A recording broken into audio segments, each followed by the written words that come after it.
Hey guys, welcome back to my channel. If you're new here, my name is Erin and I do mostly budgeting videos like the one you're about to see here.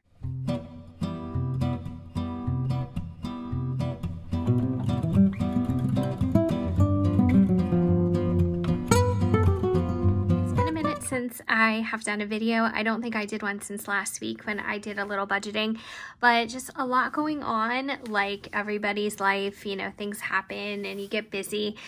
So I have just been busy with work, doctor's appointments, and you know, just all kinds of odds and ends. As far as like doctor's appointments goes, my new asthma medication was making my blood pressure go really high. This happened before. So now I'm on a blood pressure pill and it just seems gratuitous. You know, you treat one thing and then it causes another problem. So one pill turns into two pills, turns into now I have to take a pill because the blood pressure medicine gives me a cough, not an asthma cough, but I don't know. So it's just been, crazy. So I'm back in the swing of things. I'm back in my budget planner and I've really been giving some thought into downsizing this system. Now I know that I just started it at the beginning of the summer, I think. So let me go back. I'm sorry for the close-up, but I think I started doing this. Oh no, I started this in May. This particular system, not budgeting, but doing it in this 18-month happy planner. And I really, really like it, except it's big, you know, it's a little bit cumbersome, for lack of a better word. And I recently got these notebooks at Target, and these are so great. They have a nice recycled craft paper cover. So we were just, you know, shopping around at Target, and I picked these up. They were on sale, and I usually am not somebody who buys notebooks at Target. Like, I'll buy school notebooks at Walmart or whatever, but when it comes to this size, I usually make my own. But these just have so much paper in them, and I was thinking this might be a great way to formulate a budget in something like this. It's a little bit more compact, so I have to give that some thought. But let's flip to the week at hand. We're already into September. I did a little bit of plotting, you know, what my budget's going to look like for the month. I'm hoping September's a little bit better than August. I don't think it's going to be much better, but since I'm delivering with Grubhub again, and, you know, I was so sick in August, I think that at least that income is going to increase. So hopefully that will give us a little bit more breathing room. And a couple other things I wanted to talk to you guys about.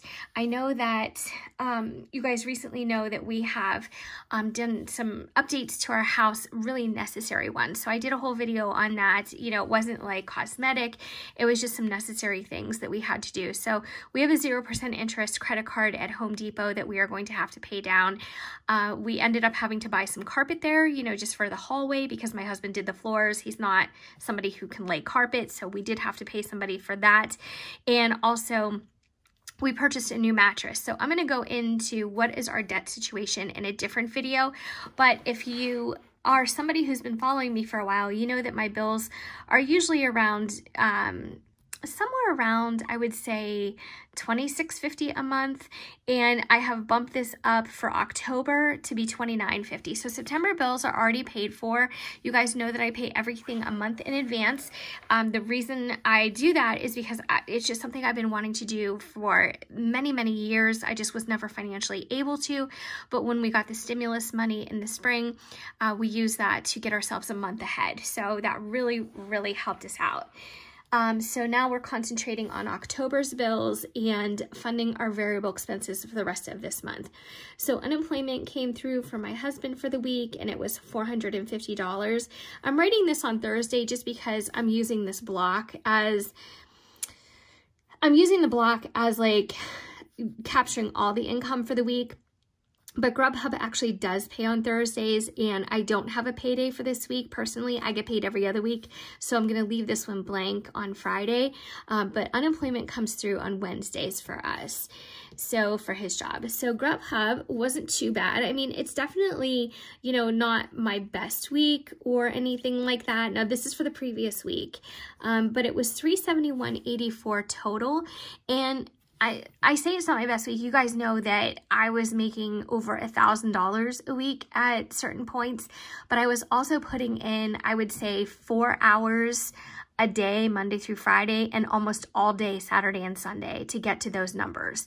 So it's a little bit different because I'm not devoting as much time, but I hope to get back to that soon. You know, I hope I get the energy levels and just the time availability to do that again, because I think that you can make probably as much or as little money with any delivery service as the time you put into it.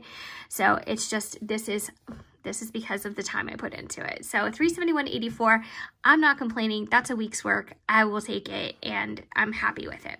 So our sinking funds, let's go down. Oh, you know what? No, let's do our total income. So the total for both of those would be, let's see, $371.84 plus $450, $821.84. All right. So not too bad for this week, you know, considering it's not my payday. So that is how much we brought in. And then I'm going to talk to you guys about kind of what I have done and how I am moving forward. So let me do that over here on Saturday, just so it is out of the way. So I'm just going to put $821, okay, just for the purposes of rounding. And from that, I had about $296 and change bill that I had to pay for a medical bill. So it was for a test, and obviously my hospital testing deductible was not met. So that is how much I had to pay. So $821 minus $296 brings me down to $525. Not exactly how I wanted to spend my money, but you know, you have to do what you have to do. I usually pay these off in their entirety as soon as I get them, if possible, because I don't like any type of medical bills to be hanging around, because if you don't pay them, or at least make an attempt to pay them, you know, I know that you don't always have to pay the full amount, you know, if you give them something or work on a payment plan, but if you don't do anything, they will be the fastest people to throw you into collection. So I always try to take care of the medical bills in their entirety as soon as I get them, if I can. So this brings me down to $525. Now, right now, I'm only putting $25 aside for taxes, just because I'm just not going to think that far ahead anymore. I'm not going to be putting in as much money aggressively as I was. Now, I know 20% isn't aggressive, and I may come to, you know, regret this next year, but I've been on a payment plan with the IRS before, and I'm not saying I want to do that again, but right now I just need the money to go where it's going and work with it in the moment. So I'm going to put $25 aside. It's better than nothing. So what that's going to do is bring me down to $500 in cash. Now, what am I going to do with that $500 in cash? I'm going to do a couple of different things with it. First, I'm going to take care of our weekly expenses. And by weekly expenses, I mean the things that we need to purchase for next week. And then after that, I may see if there's anything that I want to put into sinking funds. But right now, this probably isn't the best week for that either, just because I don't have a whole heck of a lot of money left over for, you know, savings. So my sinking funds are where my savings are kept. Cash envelopes and variable expenses are for expenses in the moment. So for the following week, or what I need right now, or whatever the case may be. So that's kind of how I organize things. Now for sinking funds, I just have 4. And one that hasn't been getting a lot of attention is our dog fund. Usually I write that in this square. So the dogs, Christmas. I don't think I'm going to meet my goal this year. I set a goal of $1,500, and right now I'm at, I would say, a little bit over $1,000, but I don't think I'm going to meet $1,500 by, I would say, the end or mid-November when I start my Christmas shopping. The next thing is going to be savings. And although I could use my savings to pay for the carpet or the new mattress that we got, I'm really trying to let this kind of hang out here and grow before I start to draw on it. Now, the mattress that we got, really interestingly, it was with I think Synchrony Bank was the credit card offer. Now it's 0% interest for 48 months. That is incredible. Now I don't really want a debt like that hanging over my head for 4 years, but you know, worst case scenario, if I had to take 4 years to pay it off, I could do so and do so quite comfortably. So I was really happy with that offer, and that's why I took that offer. So for the final category under sinking funds, it is emergency. And emergency is what I've been trying to build up most aggressively, putting as much money into that as possible. And I'm trying to build that up into 6 months worth of my salary. So roughly, probably before my pay cut, I figured this out, but roughly about $18,000. Now, it's a little bit of a Dave Ramsey style because, you know, he wants you to have your emergency fund also set up, you know, pay off your credit cards, save, you know, X amount of dollars, you know, don't use credit in the future. So I borrow certain things from his system and his philosophies, and I kind of modify them just to fit my life. So I don't use everything he says verbatim, but I do really appreciate and respect the baby step system and all his other advice, because I think he is just a financial genius. So that is it for savings funds. Now for cash envelopes, it's the same thing every single week. So we have groceries, which it varies a little bit just depending on what we have or what we're going to make. Groceries, dog food, of course, gotta feed the pugs. And then gas, and gas I've had to increase just because I've had to increase it due to delivering again. So that takes a lot of my gas. And then the final category is always miscellaneous. So that's kind of where I capture anything that doesn't fit into the first three categories. And basically that's kind of how I work my sinking funds too. I have my strict sinking funds that are emergency, dogs, Christmas. They're very regimented and siloed. Now savings is kind of my catch-all for anything else. So I do it pretty much the same way. So we have $500 to work with. Let's go ahead and count the money just to make sure. I'm going to lift this just a bit to give me some room. And we'll go ahead and count the cash. So we have 100, 150. So I'm going to put that aside. 150, 20, 40, 60, 80, 1, 20, 40, 60, 82, 20, 40, 60, 80, 3, 320, 330, 340, and 350. All right, so 150 plus 350, we get our $500. Okay, so let's go ahead and figure this situation out. So first thing that I'm going to account for is groceries. So I'm going to put $120 aside for that. So I'm going to write that down. So that is groceries.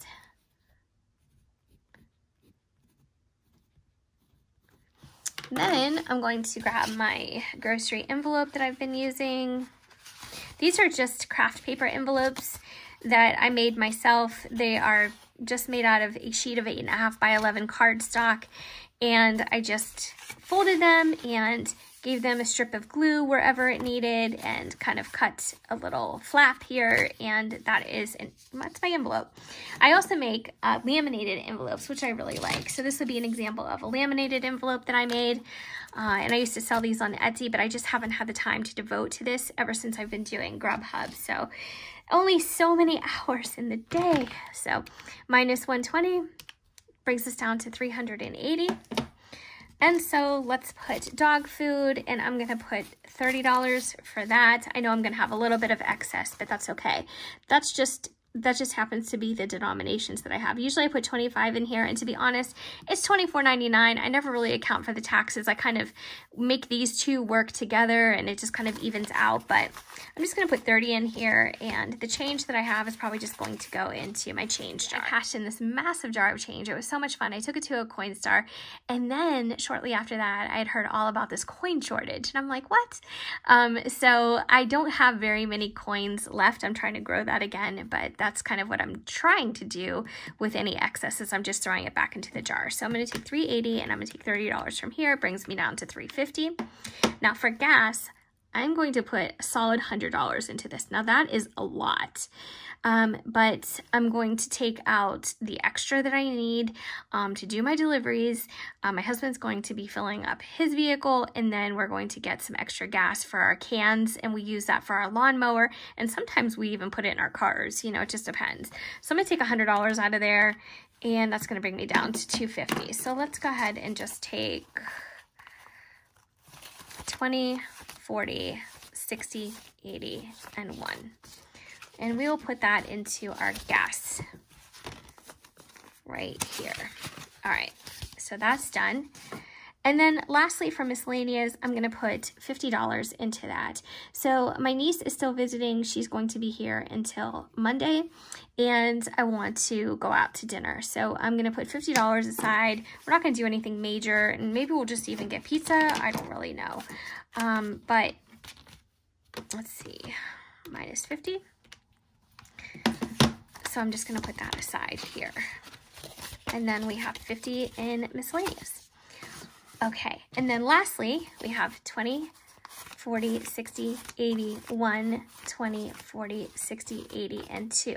So lastly, what I'm going to do with this, I think, is I'm going to put it all into emergency. So plus 200. I think that's the best thing to do with it. Now, the reason why I'm not filling out all of these is because I like to keep my sinking funds for a separate, let me put the date here too. I like to keep it for a separate video, just because I think that it just makes things easier to understand and keeps things streamlined. So this is going to go into my emergency fund, into Capital One. Now, when I do that video, I'm going to show you guys what my sinking funds are looking like what the totals are. And I know I did that not too long ago, but I wanted to show you again because recently I earned some interest. And if you guys are familiar with Capital One savings accounts or any other credit card savings accounts, they're usually what they consider a high interest yield. So I think for my emergency funds, that's my highest account. And I think the balance is in excess of $9,000. And I made something like over $5 for the month, $5 and change. And I was so thrilled with that, because when I was doing my sinking funds, and I wasn't at that level for, you know, very long, but I was thinking I could have been making a lot of interest this whole time. So I don't really like to keep stuffed cash envelopes here for sinking funds at the house anymore, because it could be earning a little bit of interest. And even if it's just a couple cents, couple dollars, you know, at the end of the year, it adds up, and maybe you can even reach, you know, a free tank of gas, and free is free. So I think it's a good way to go. So this is going to go into emergency, and then my cash envelopes are stuffed for the week. So we are ready to go. We're planned and we're covered. And then next week I will be doing my paycheck video, more unemployment, more Grubhub, hopefully. Yeah, I do have some Grubhub this week. I don't know why I said hopefully. The Grubhub week ends on Sunday, and then you always get paid on Thursday. Now, if you're interested in doing Grubhub just for informational purposes, you can always request that number earlier, or that number. You can always request your payment to be earlier. I think they allow you to request up to $500 a day. So at the end of Sunday, if you know, I can't wait until Thursday to get paid, you can request them to pay you basically at any time, but like I said, up to $500 per day. So that is it for my money organization this week, and my budget with me. I hope that you enjoyed this video. It was good to get back to this and talk to you guys a little bit, because I like to do more than one video per week. It's just this week has been exceptionally a little bit crazy and busy. So I hope you guys are having a great weekend, and of course I hope to see you in my next video. Take care.